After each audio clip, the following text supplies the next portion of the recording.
Hi everyone, welcome to video number 2 and kicking our COVID series. Today we're still talking about clearing, but our focus is going to be on environmental factors. So with the COVID pandemic going around, we're all talking about wiping things down, sanitizing, wearing gloves, wearing masks, things like that. So yes, obviously you want to make sure that you're going to be wiping your doorknobs, your light switches, your countertops. Think about your car doors, your steering wheel, all of that kind of stuff. Washing our hands frequently for at least 20 seconds. This is stuff you've already heard. Cover your mouth when you're coughing or sneezing with the inside of your elbow.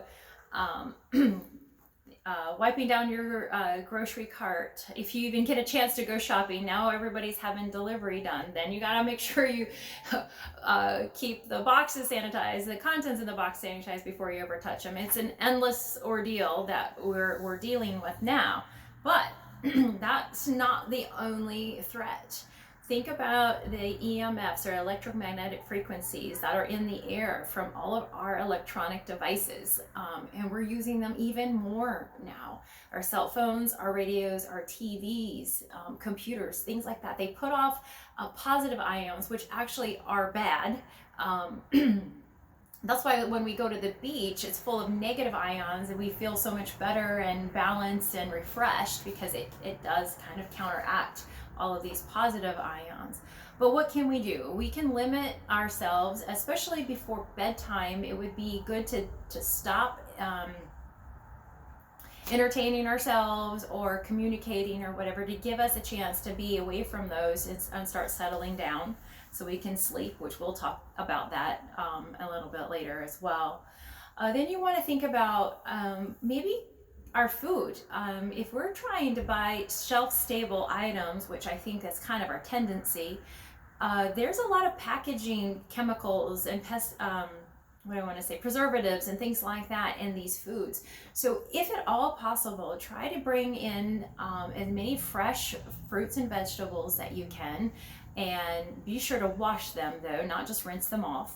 And if you do get a chance to go to the store, use either plastic or canvas bags, because you'll be able to wipe them down or wash them. Getting back to these other things that we might be exposing ourselves to, chemicals.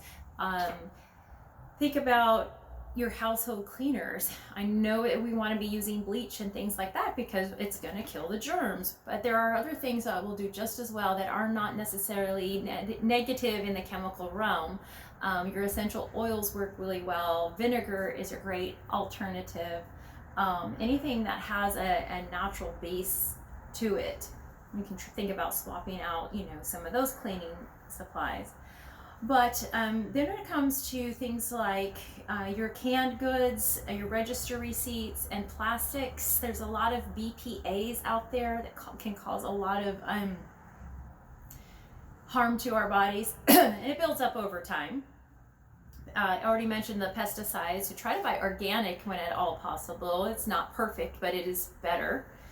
And then your mercury, lead, arsenic, things like that, you're going to find in contaminated water and contaminated seafood. And again, that isn't the only place, but it's where we probably frequent the most. So think about that, where your source is coming from. And the best way to remove toxins is to just avoid them in the first place. And I hope that this gets you to thinking a little bit. If you want to dive deeper into this, we do have a top 10 checklist that goes into a little bit more of the top 10 chemicals, where you would find them. Might be surprising, like your dental floss or something like that. And then what type of manifestations you might see in the body as a result of being exposed to these particular toxins. So that, again, if you need more information, please comment here or message us. We're here to help. We look forward to our next video, which is going to be clearing inflammation, which we're doing on a big scale here, but this is going to drive it home just a little bit more specific. So hope you're sticking it out with us, and we'll talk to you soon.